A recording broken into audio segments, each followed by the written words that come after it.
Well, hey folks, Real Honesty with John Ritlin. I'm John Ritlin. Time to Wrestling to Piss Me Off, Redux Part 14. This and a couple more parts will go up sometime before Money in the Bank, and then that's it till at least August, probably September, when WWE kind of hits a lull period right after SummerSlam. Thank you guys very much for making this series popular and various other shows that I've done, whether it's been solo videos or with the Durbinator. It's been really appreciated. I do appreciate the outpouring of support. And thank you guys that are also, that have your own YouTube channels that either shout me out or that are producing your own great content. More wrestling fans need to produce some great content and just show that, hey, wrestling fans can be reasonable, passionate people and not claim to be journalists and reporters and stuff like that when they're really not. I mean, I'm sorry, but there are quite a few that claim to be that and they really aren't. I'm just a wrestling fan. I'm just giving my opinions on things that I've seen on TV and things I've studied, whether in books and all that kind of stuff. So, thank you guys just for that, and we're going to get on with this. So usually, as I've stated in some other videos, these videos go between 17 and like 20 minutes, and I could talk about between 2 subjects and 4 subjects, maybe even 5, depending. And if I've talked about some of these in the past before, even recently, I may just briefly mention why it irritated me, a couple other things, and then move on. So if I don't get into huge detail about some of this stuff,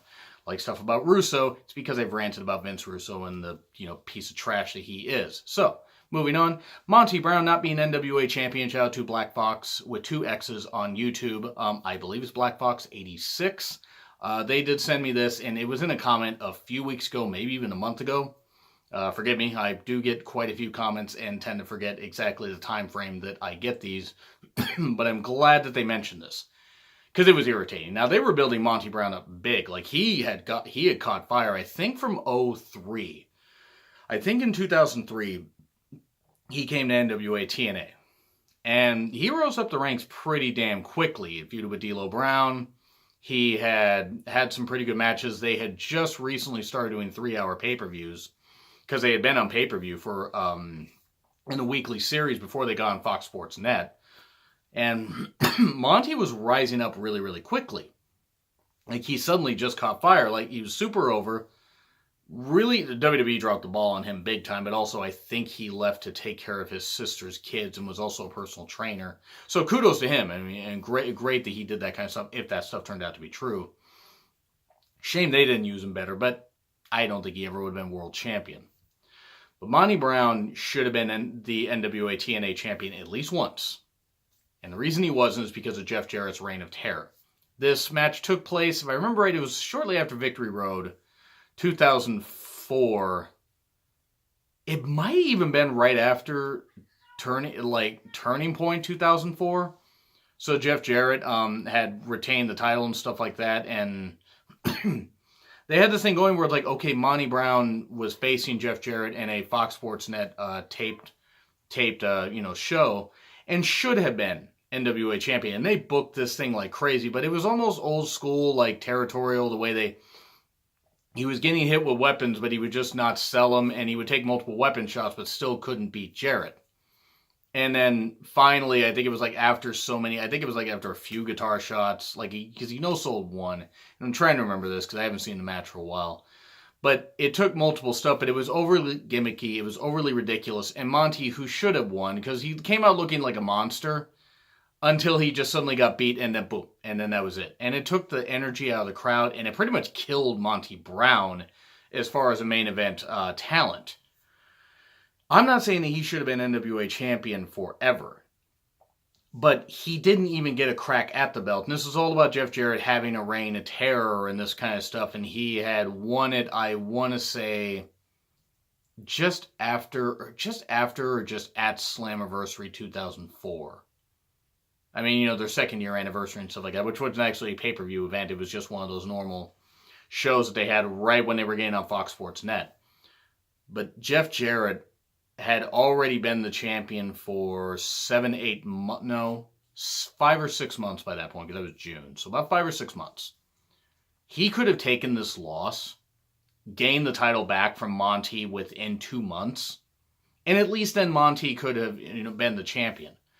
But he was super over, and there was no reason to cut the legs out from under him here, and it just showed that Jarrett I mean, I'm sorry. I know that Jarrett has personal demons and that kind of stuff, and he's overcome that, and he did have the problem, or he did have the unfortunate, his, late wife, Jill, did have her unfortunate cancer battle, which terrible thing. He did do that interview piece, and him and Karen, I'm not even going to mention that, whatever. I don't care about that. But Jarrett, the reason that he did NWA-TNA, and this is my honest to God opinion, the reason he did is just for a vanity project for him to be champion.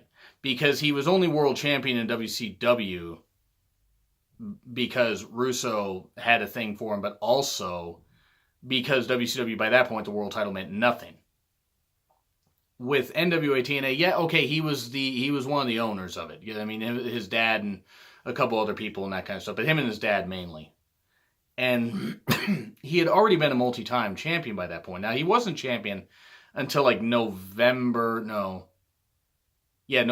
like 2002. But then he was champion too many times after that.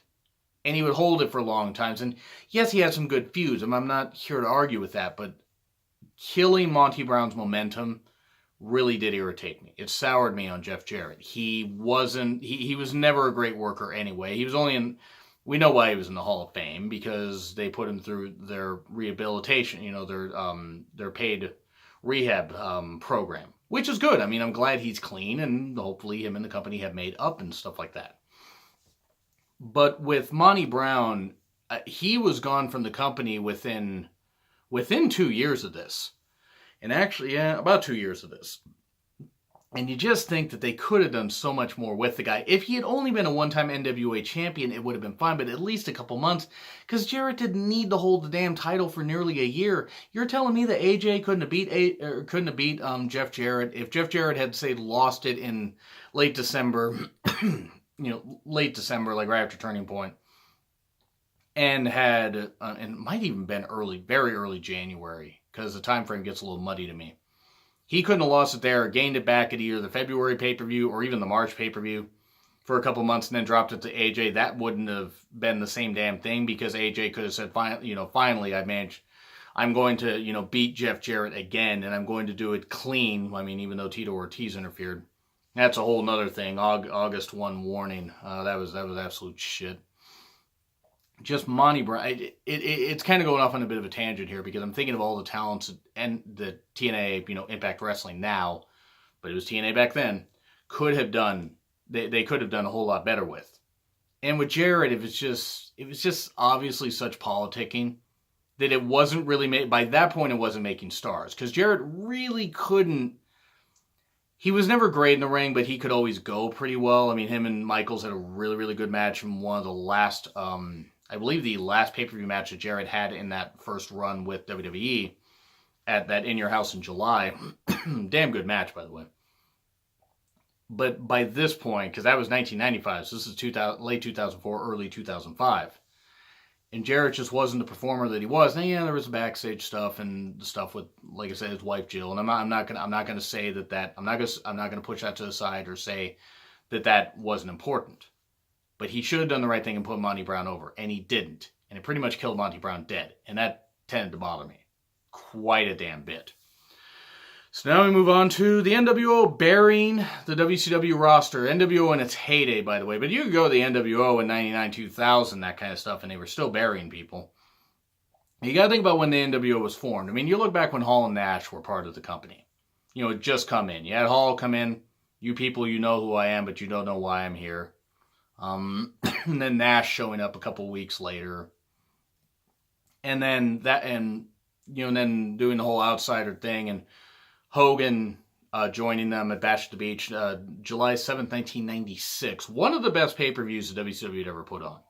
I mean, that's my personal opinion. Even with a couple matches that weren't that good. Big Bubba versus John Tenta. I believe that was the silver dollars on a pole. Like silver dollar match. You had to get a sock full of silver dollars and hit your opponent with it, which could kind of conceivably maybe not kill a man, but could really, really hurt him. I mean, that was kind of silly. It was a little overly southern, but on that night, Hulk Hogan was the third man and revealed to be the leader of the NWO. But with Hall and Nash at his side, you're like, okay, this trio is going to take over. And for a while they did. And just over a month later, he beats Giant at, let's see, I think it was Hog Wild 96. Because then it became Road Wild 97. But you had that, so Hogan suddenly became champion after not being champion for 10 months by that point. And it was fine that you had the NWO get people to join them here and there. And it was a bit of a slow build at first. And then it started to get goofy as it really got layered into 96, especially early 97. But the problem is that at first, okay, you had Bubba eventually joined them. Okay.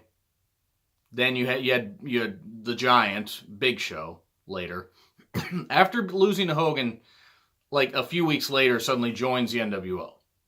Which, I guess is a whole if you can't beat them, join them thing, but it started to get to where everybody, if they lost to the NWO, they were going to join the NWO. Which made no sense to me. I mean, even at one point, they had Sting join the NWO Wolfpack when NWO had gotten so big that they decided to split off. But they were beating and eating everybody alive on this whole thing, and I got it that they had to make a big monster group so these faces could rise up and take them down. And I got that, and the whole thing with the NWO was a good idea. And then it just got out of control. Now you had Hogan with his creative control. I'm sure other wrestlers had creative input. I don't know if they had creative control. I'm not here to argue with that. Hogan obviously did. And he said that, of course, on one of the Monday Night Wars, it was one of the final ones. It was talking about Bash at the Beach 2000, talking about his creative control clause that he had never used before. Bullshit, Hogan. You liar. You lying sack of shit. You idiot. But anyway, he did that whole thing at Bash at the Beach, that kind of stuff. But that was at the point where the NWO was pretty much dead. NWO 2000 was dead like before it even started because it had Jarrett and it had the Nazi Harris brothers as members of them. I mean, it did have Brett, but Brett unfortunately got injured. But back to the whole thing about NWO and its heyday. You had the whole build with NWO versus Team WCW Fall Brawl 96, another one of my favorite pay-per-views of the year. Or actually of all time that WCW ever put on. Ted Turner edition of WCW, that is. The whole thing with Sting was he's the fourth man and that kind of stuff. And it turned out to be a fake Sting, and it was a great moment, and I still get goosebumps thinking about it. And then they had Piper come in, and it started to get to where, okay, and then Savage had feuded with Hogan. Like at Halloween Havoc 96. And then Piper showed up at the end of Halloween Havoc 96. And then Piper and Hogan feuded at Starrcade 96. And then Savage joined the NWO like a couple months later, screwing over Piper at Super Brawl 97. But between Starrcade 96 and Super Brawl 97 is where things really started to fall off the rails. Because they were going to make the NWO its own separate brand, and then NWO Sold Out 97 happened, and oh, sweet Christ. I recommend you go check out my WCW pay-per-view playlist. Or it's like complete WCW pay-per-view history. It was an absolute atrocity. It was just one. You had Syxx versus Eddie Guerrero, and probably the best match of the night, and that wasn't even that good. I mean, it had its moments, don't get me wrong. And it had the cool NWA style ramp and that kind of stuff, and it had a really, really cool, feel to it, like the look of it, but it just was god-awful. It was just absolutely god-awful. I mean, what the fuck was this? It was absolutely terrible. But then and then even at that point where the NWO should have won so many of those matches, they lost. They lost almost every match. I believe they lost almost every single match. Maybe with the exception of the main event where Hogan had beaten the Giant. But you had the Steiners beat Hall and Nash, and then the titles got returned to him like on either the next Nitro or the Nitro after. And it was just, it got so to the point, I mean, of course, Bischoff by this point, I think it was right around World War III 96, or just before or just after, where he'd been revealed as the leader of the NWO, the benefactor and that kind of stuff, the true head of NWO, because he was WCW Executive Vice President in real life. And Bischoff, I like Eric Bischoff as a TV character and for how he states things in wrestling. I'm not saying the guy's perfect, and I'm not saying the guy hasn't lied. I'm not saying, because a lot of people in wrestling have lied. So I'm just going to say that right here. I'm not saying Bischoff's a perfect person, but I've always enjoyed him as a TV character and as somebody that gives some really good interviews. My opinion. Whether I agree with him politically or not, I like Eric Bischoff. Might do an unpopular opinion on him at some point. But looking at the NWO burying everybody, by that point, especially by the NWO sold out thing, okay, WCW got, came into their house and beat them with all the odds against them. And then that stuff got undercut. And then by the time we got to about the first year of the NWO being a dominant faction, it was ridiculous. Like, you had Luger beat Hogan August 4th, 1997. I believe I did a 20-year reflection on that last year, because that was when Luger had beaten Hogan at the Palace of Auburn Hills. So just outside of Detroit, or maybe a suburb of Detroit. I don't know geography there. I don't really care. Huge reaction for Luger. And then Luger lost the title 5 weeks later. No, days. 5 days. 5 weeks later might have made more sense. But then they were building up this whole thing with Hogan and Sting, and then they chuffed that whole thing up. And I've done shows about that, so I'm not even going to touch on that stuff again. But you think about what they could have done with it, and that it got so massive that none of the baby faces could conceivably beat the NWO, because then you would have baby faces turn and join the NWO after losing, or you would have guys leave the NWO and join the babyface side. But the scales were uneven. And I got what they were trying to do, and I could see it happening, but then everything unraveled. It just unraveled really fucking bad, and it was terrible. It was an atrocity. It was, quite frankly, ridiculous. So I don't understand why in the world they did that.